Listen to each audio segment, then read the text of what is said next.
So Skyrim meets The Hangover. Well, who could have thought that it would have been like this? Well, welcome back, everyone. Today I'm back with a brand new quest review. This time it's of A Night to Remember, a Daedric quest given to you by Sam Guinevere. Of course, this quest gets given to the player once they reach level 14, and this one is simple.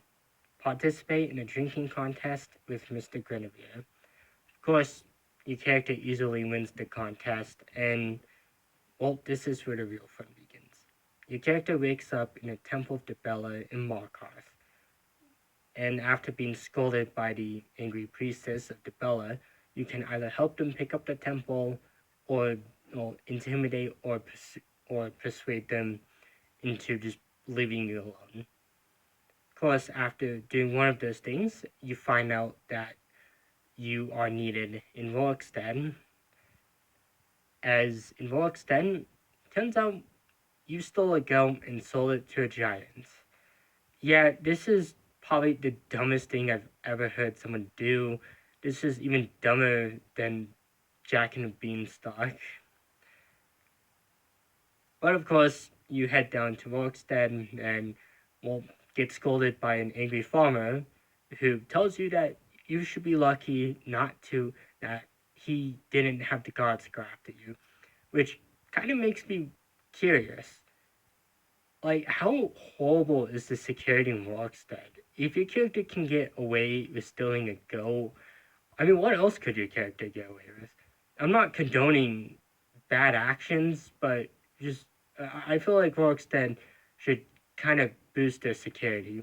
But of course, you can either tell him that he just should buy a new goat, or you could tell him that you're gonna help him.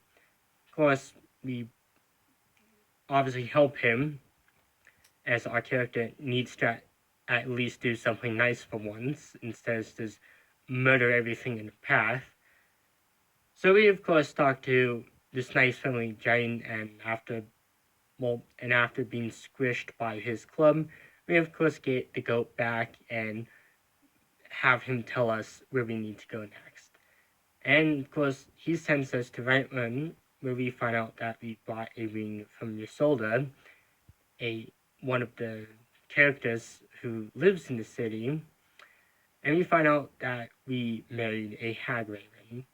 Now, this isn't me being mean. We actually married a hag raven, which is probably one of the more amusing parts of the quest.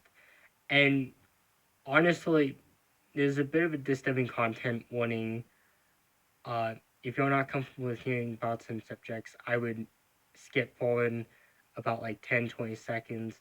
But we are forced to head down to Witch Mist Grove and forcefully take back the ring, which kind of results in a bit of a fight and our character having numerous mental scars from the experience. Plus, after bringing back the ring to Isolda, we are then told that we were going to have a ceremony in Morvansker, a fortress located in East March that has nothing but mages. And of course, after introducing our friends Shield and Warax to every mage in the area, we of course eventually step through a portal where we enter into Sanguine's plane of oblivion. And this is where Sanguine, well, comes clean. He tells us that he just wanted to have a bit of fun, which isn't surprising. According to Loin Screen, he is the most likely to get involved in the affairs of mortals, which makes him a bit more interesting. I would like to see what else he could get up to. But for our character bringing him a few laughs, he decides to give us his staff Sanguine's Rose, a artifact, well, a Daedric artifact.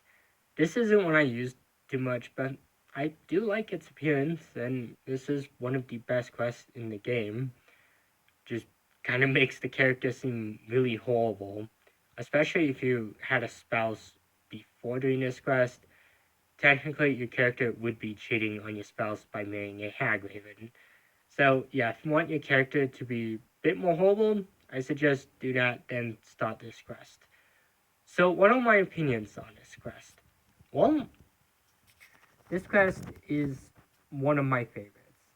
I know I haven't done this one as much as Ilmet by Moonlight, but this is still one of my favorite quests in the entire game, and one of my favorite Daedric quests overall. This one was really fascinating to do. It brings quite a bit of laughs, as normally the Dragonborn is just a hero to both the entire province, but on this night they were just bit of a nuisance. And there's also two interesting things that make me like this quest a lot more.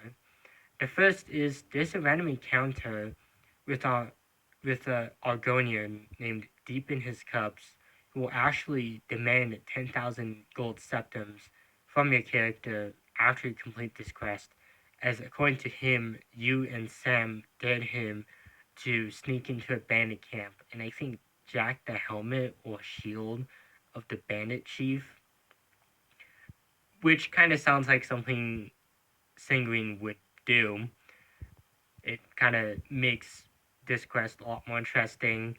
Then, of course, the second one is that this quest has a bug.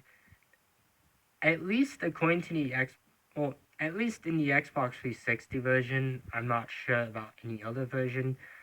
There is, I think, a small chance that Sanguine will not despawn from the area, and he'll be there on any other visit you do, uh, any other time you visit the area, as there are radiant quests that will send you to this area from the Dawn Guard, and I think probably other quests too. But he's always been there whenever I've revisited this area, no matter how many times I've started up this game. So I think that's kind of funny. I know it wasn't intentional, but this is one of the bugs I do like about the game. But other than that, I don't really have much else to say about this one. I wouldn't recommend this one if no one's completed it before, as this quest does bring a lot of joy. But of course, I'll be back next time with a review of the Underworld soundtrack for Rise of the Lycans, and then after that, I'll be ranking each of Danzig's music videos. But until then, goodbye, and have a good day.